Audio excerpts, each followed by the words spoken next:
Hello friend, कैसे हैं आप लोग। आई होप कि आप लोग अच्छे होंगे। तो मेरा नाम है संदीप कुमार और आप देख रहे हैं BSc ऑनलाइन एजुकेशन। तो आज का हमारा वीडियो का टॉपिक होगा हड़प्पा सभ्यता और आज का वीडियो हमारा पार्ट 3 होने जा रहा है। तो चलिए वीडियो को स्टार्ट करते हैं। वीडियो को स्टार्ट करने से पहले मैं आप लोगों से कहना चाहता हूँ कि अगर आप लोगों को वीडियो अच्छी लगती है तो वीडियो को लाइक कीजिए और हमारे चैनल पे नए आए हैं तो चैनल को सब्सक्राइब कीजिए और बेल आइकन दबाना मत भूलिए, क्योंकि बेल आइकन दबाइएगा तभी हमारा लेटेस्ट वीडियो आपके पास जल्द से जल्द आ सकता है। और प्लीज़ मेरे वीडियो को फुल देखिए, तभी कुछ समझ में आ सकता है। तो चलिए वीडियो की तरफ चलते हैं।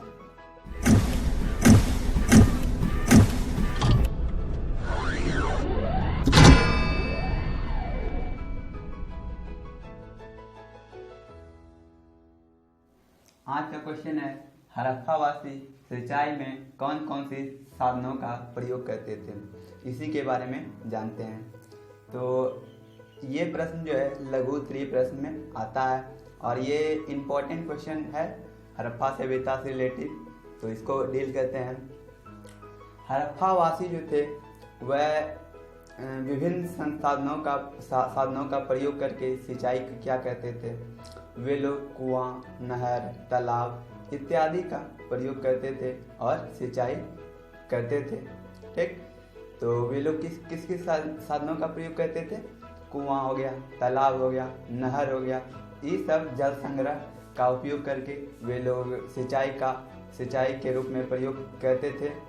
और अब जगह बताते हैं कहाँ पे क्या मिला है और वहाँ के लोग कैसे खेती करते थे, और इसी के बारे में बता देता हूँ। तो अफगानिस्तान के सौतू गई नामक स्थान में एक नहर मिला है।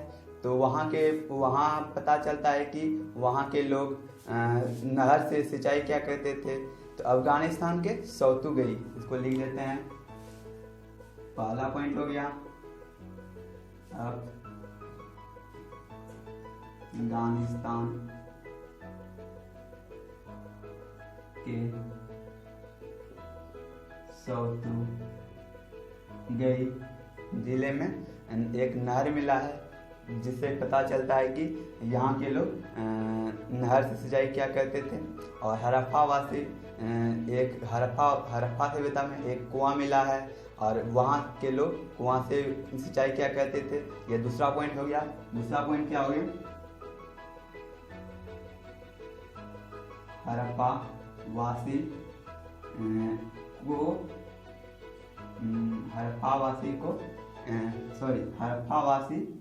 हड़प्पा सभ्यता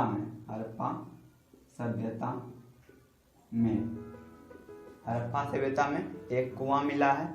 तो वहाँ पता चलता है कि हड़प्पा सभ्यता के लोग कुआं से भी सिंचाई करते थे और अपना जीवन सुधारते थे। ठीक, और तीसरा पॉइंट हो गया गुजरात के धोलावीरा नामक स्थान में एक तालाब मिला है। इससे पता चलता है कि गुजरात के धोलावीरा नामक स्थान में वे लोग सिंचाई के रूप में तालाब का प्रयोग करते थे।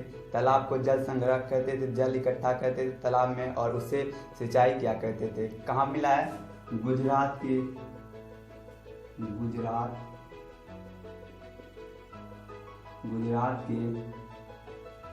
धोलावीरा नामक स्थान में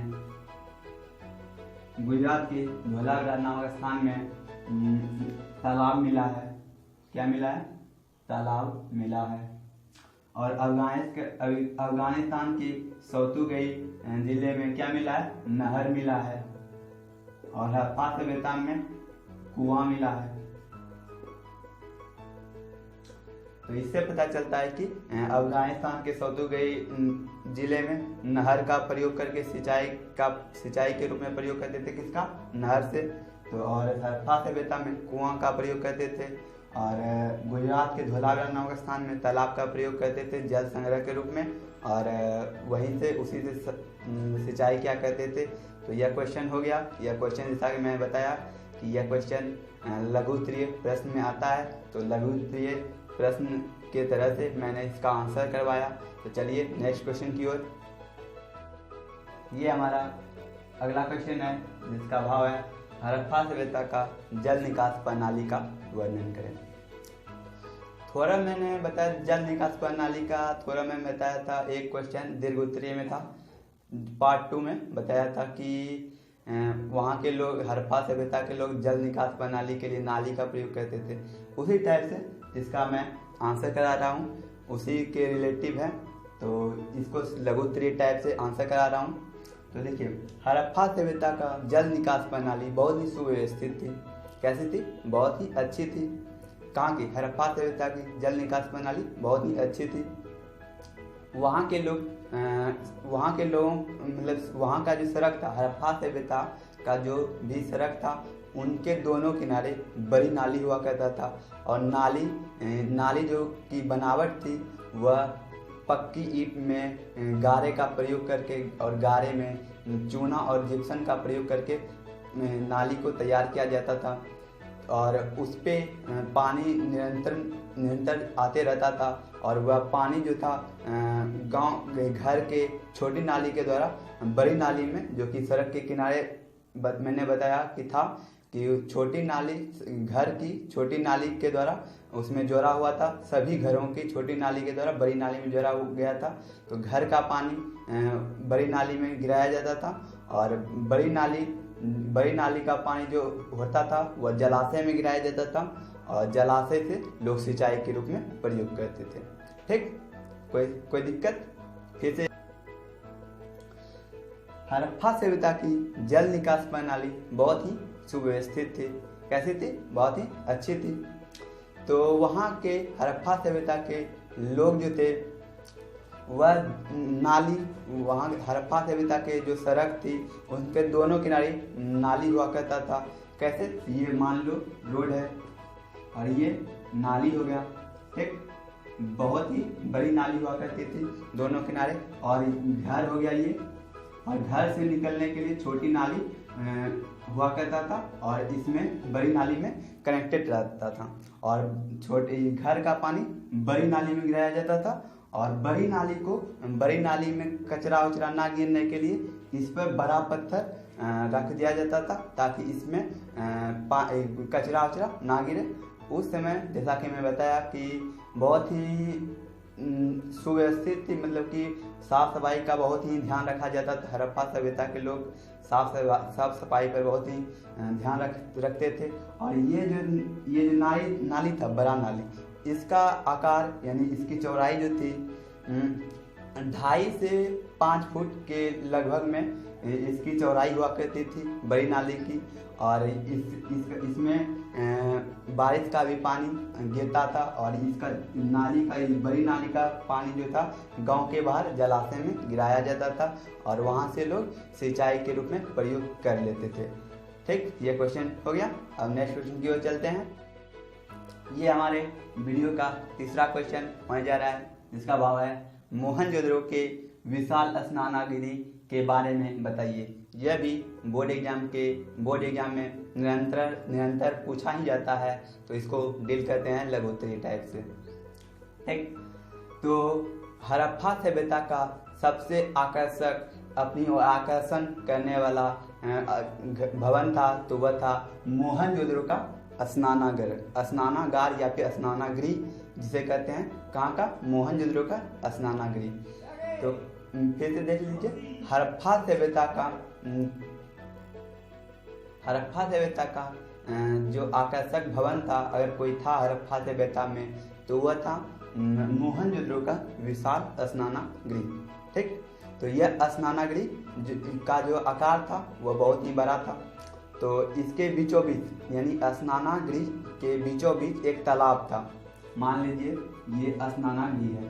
ठीक, ये स्नानागृह है, इसके बीचों बीच एक तालाब था, चौकोर तालाब था। और इस पे उतरने के लिए, तालाब में उतरने के लिए, उसमें नहाने के लिए सीढ़ी हुआ करता था। ये मान लीजिए सीढ़ी है। ठीक, और ये पानी भरा हुआ है इसमें, समझ आ गया? तो यह जो तालाब था इसका यह बनाया जाता था पक्की ईंट का और इसमें गारा का प्रयोग करके इसे बनाया जाता था तालाब को। ठीक, और इससे जो था तालाब से एक नाली कनेक्टेड हुआ करता था। ये मान लीजिए नाली है, ये कनेक्टेड है, और ये नाली का काम क्या होता था, पानी कभी बाहर निकालना है तो इसका नाली का प्रयोग होता था, या फिर इसमें पानी भरना है तो इस नाली का प्रयोग होता था।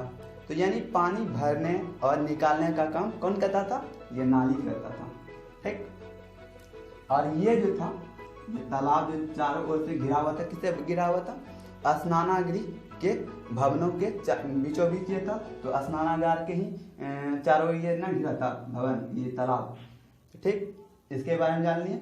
और क्या था क्वेश्चन, मोहनजोदड़ो के विशाल स्नानागृह के बारे में बताइए।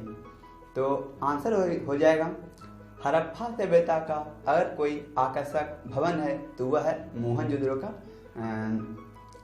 स्नानागृह। ठीक, तो यह भवन जो था बहुत ही अद्भुत था, अविस्मरणीय था, और इसके बीचों बीच, स्नानागार के बीचों बीच एक तालाब था जिसमें कि पानी भरा हुआ रहता था हमेशा, उसमें नहाने का काम होता था। ठीक, और इस पे उतरने के लिए सीढ़ी हुआ करता था, इस पे उतरने के तालाब में जाने के लिए सीढ़ी हुआ करता था, और तालाब का जो बनावट था वह पक्की ईंट का बना होता था, और उसमें गारे का प्रयोग होता था। ठीक, और इससे जो कनेक्टेड था एक नाली हुआ करता था, जिसका काम क्या होता था, उसमें तालाब में पानी भरने और निकालने का काम करता था कौन, ये नाली। इसी सब को देखकर पता चलता है कि ये जो पानी तालाब था, स्नानागृह था, यह नहाने यानी तैरने के लिए बहुत ही अच्छी व्यवस्था थी। मोहनजोदड़ो के स्नानागृह जो था वह तैरने के लिए बहुत ही अच्छी थी। तो यह क्वेश्चन हो गया। अब नेक्स्ट क्वेश्चन की ओर चलते हैं। यह हमारा हड़प्पा सभ्यता का लास्ट क्वेश्चन है, लघु उत्तरीय भी। दीर्घ उत्तरीय मैंने 3 क्वेश्चन बताया जो कि इम्पोर्टेंट था, और ये मैंने 5-6 क्वेश्चन शायद बता दिया, और ये हमारा लास्ट क्वेश्चन है हड़प्पा सभ्यता से रिलेटिव, और ये भी इम्पोर्टेंट है। यानी मैं जितना भी आंसर करवाया क्वेश्चन का वे सारा इम्पोर्टेंट क्वेश्चन है। तो ये हमारा लास्ट क्वेश्चन है। चलिए अब इसके बारे में जान लेते हैं। क्वेश्चन का भाव है, मोहनजोदड़ो के अन्नागार के बारे में बताइए। तो मोहनजोदड़ो का अन्नागार एक मिला है, मोहनजोदड़ो में एक अन्नागार मिला है जो कि बहुत ही बड़ा है, बहुत ही बड़ा है। मोहनजोदड़ो में एक अन्नागार मिला है जो कि बहुत ही बड़ा है। अब कितना बड़ा है यह देख लीजिए। इसकी लंबाई, ऊंचाई है 45.72 क्या ऊंचाई है। अन्नागार की कितनी ऊंचाई क्या है, 45.72, और चौड़ाई है 22.86। कितना है, 22.86। यानी मोहनजोदड़ो में एक विशाल स्नानागार मिला, अन्नागार मिला है, जिसकी ऊंचाई है 45.72 और चौड़ाई है 22.86। ठीक, तो इसमें हवा पहले अन्नागार होता है क्या, ये बता देता हूँ। अन्नागार में अनाज रखा जाता है। ठीक, तो अन्नागार उसे ही कहते हैं जिसमें कि अनाज रखा जाता है। ठीक, समझ में आ गया। अन्नागार किसे कहते हैं, जिसमें अनाज रखा जाता है। तो अन्नागार में हवा जाने की पूर्ण व्यवस्था थी, यानी उसे ऐसी जगह में रखा जाता था, अन्नागार को रखा गया था कि उसमें हवा जा सके और अनाज सड़े गले नहीं। तो अन्नागार की ऊंचाई कितनी थी, 45.72, और चौड़ाई कितनी थी, 22.86। ठीक, मीटर, सब में मीटर थी, यह भी मीटर थी। ठीक, 45.72 मीटर कितनी थी, ऊंचाई थी, और 22.86 मीटर चौड़ाई थी। ठीक, अब हड़प्पा सभ्यता के दुर्ग यानी दूर दराज में भी एक 12 कोठरी धान का मिला, यानी 12 कोठरी जिसे कहते हैं, कोठरी को ही कोठी कहते हैं। 12 कोठरी धान का मिला है, जो कि 6 की संख्या में 2 कतार में लगा हुआ है। कितने की संख्या में, 6 की संख्या में 2 कतार में लगा हुआ है। कितनी कोठी? 12 कोठी मिला है। कहाँ पे? हड़प्पा सभ्यता के दूर में। ठीक, तो प्रत्येक कोठी, ये मान लीजिए कोठी है, ठीक, ये भी कोठी है। कितने कोठी है? 12 कोठी।